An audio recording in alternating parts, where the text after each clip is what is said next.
Number one, Anuhea, your first song that audiences responded to. Which song was that? Where you knew you're like, I'm onto something. Ooh, oh my gosh, wow. This is going back in time, probably 15 years, 16 to technically. My song Big Deal was the first song that really got picked up, like mainstream radio. Maui radio would play acoustic versions of stuff just to support, their local up and coming artists. But Big Deal was the big deal. When you released that song, do you remember going to the studio? Were there a series of songs, or was that something that even stood out for you? When I recorded that album, it was a collection of songs that I had written my entire life up until that point, 22 years old, Anuhea.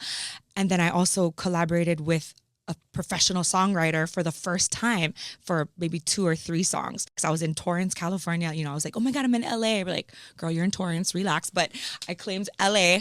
But it was just an amazing rise to the occasion kind situation where I'm using real microphone and, these amazing talented people around me. So I wrote Big Deal with a professional songwriter guy named Timmy Kvasnowski. Shout out Timmy K. I told him my favorite movie was the movie Anchorman, and I was the morning news lady from Kamehameha schools in high school, and how I couldn't take myself seriously because Ron Burgundy was my idol. And I'm like, I don't know if you know, but I'm kind of a big deal. And he's like, oh, that's funny. Let's make it. And so we built it from that.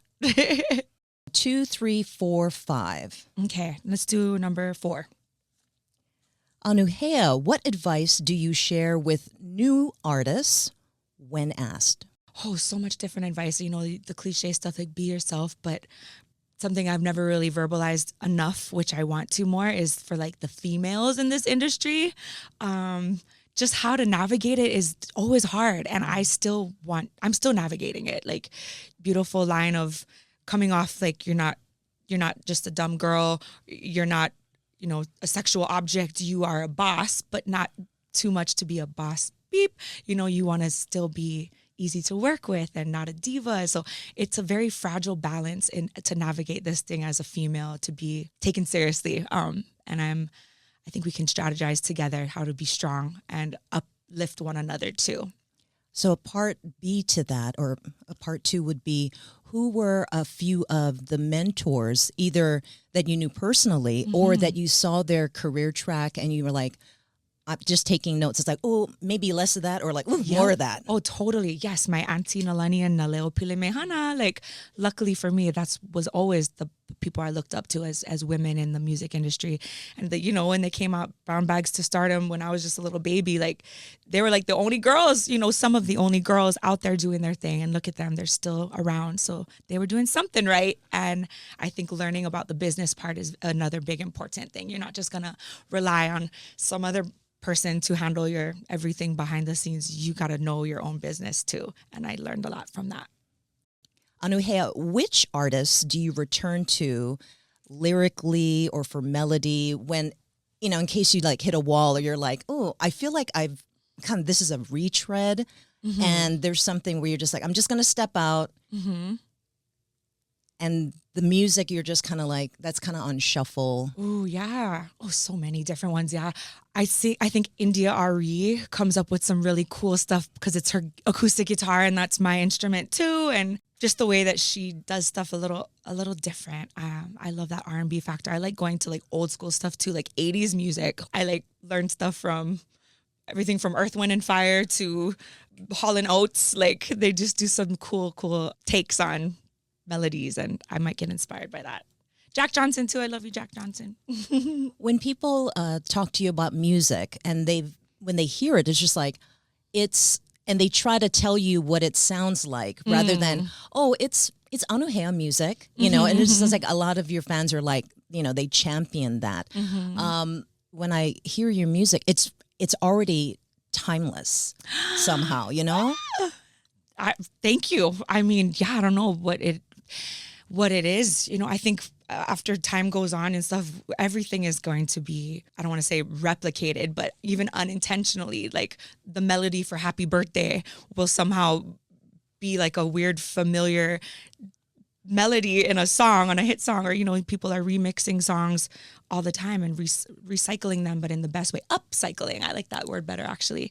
To come up with something completely unique might not be the future, but to do it in your style, in your way, you can still make it your own and make it timeless in your own way. Just the way you sing it or the choices that you make with the production. And that's exciting stuff, because then you can just keep going forever. You don't have to think of something fresh and new every time. You can put a new spin on something. I like that. Hearing you talk about it, I just realized that the reason why you're fearless, and so many Hawaii artists are fearless, is because there's so many genres that you're inspired by. And it's just like, I just want to create. I just want to share music. And absolutely. And also like legally and stuff, like the way that things are being set up, like it's fine, because the people who wrote the song are getting paid, if, by ASCAP and publishers. And so it's a way that we can stand on the shoulders of the people who inspired us, and they will get what they deserve as well. And I'm sure that they're stoked that their music will live even further through someone else covering it. Imitation is the greatest form of flattery. I'd be honored if a little girl in 20 years covered my Higher Than the Clouds or something and made it into like a rap song or a punk rock song. I'd be like, oh my gosh, cool. Well, that's where you are now, because age ain't nothing but a number kind of thing. But because you've been, you started pretty much like at birth, right? You were just surrounded by music, and then it was just a matter of gigging and having something on wax, right? And people discovering it. What does that feel like when younger artists, and again, you're young yourself, but when younger artists come up and they're like, oh, I listened to you when I was a kid, and it's just oh gosh, I'm a kid, I know, right? I still don't feel like a grown up sometimes too, but it's amazing. It is cool. I see it in the reactions of the young ones now. I feel like, the parents who are my age and now the kids, it's like a resurgence of this little fans, like, oh, you're my mom's favorite. My mom used to play you when I was a baby. I'm like, cool. Like, if this can recycle, my grandma used to play you when I was a baby. Like, if it could keep happening, then that's longevity for your career. Because that was you. It's like you see them in yourself. Robi Kahakalau, by the way, I have to shout her out, because my auntie was always my auntie. Robi, I was fangirl when I was 10 years old. I met her at Ka'ahumanu Center, the Maui, like the mall on Maui. I was in Kulakaiapuni Hawaiian immersion.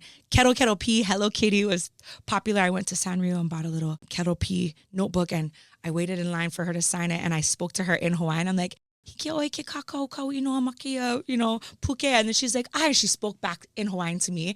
She's like, ovai koinoa. And like, she wrote it, and she goes, aloha e Anuhea on my little, I have it somewhere in like my caboodle. That like changed my life, because I felt so special. I feel like she knew me and she saw me. Oh my God, I get emotional. But those kinds of things, like, I've realized, like the kuleana.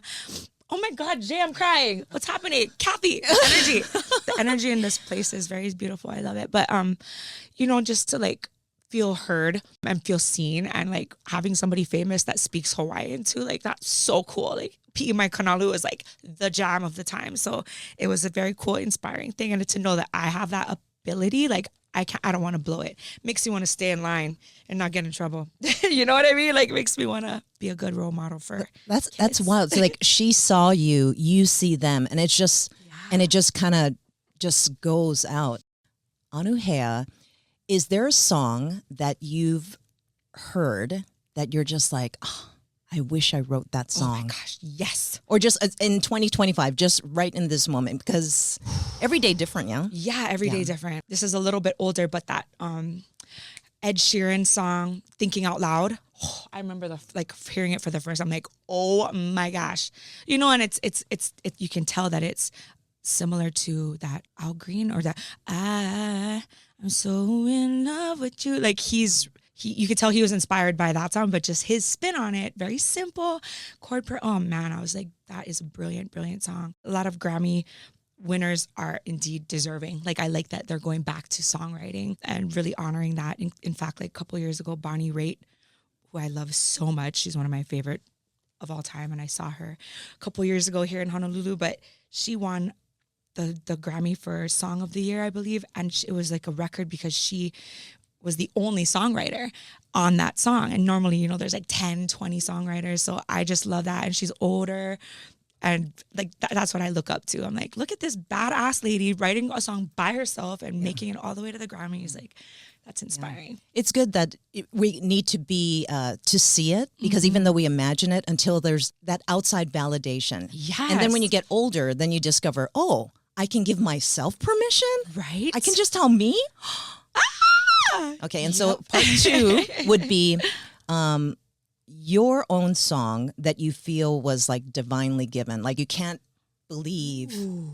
I mean, and all the songs that make the cut to your albums or that you perform live, probably like voice memos and things like that. For sure, yep. Instead of like offloading it, she's like, I'm just going to buy a second phone because I don't want this in the cloud kind of thing. Yeah, but yeah, is Anuhea your song that you feel was divinely given? Oh, man. That's so cool.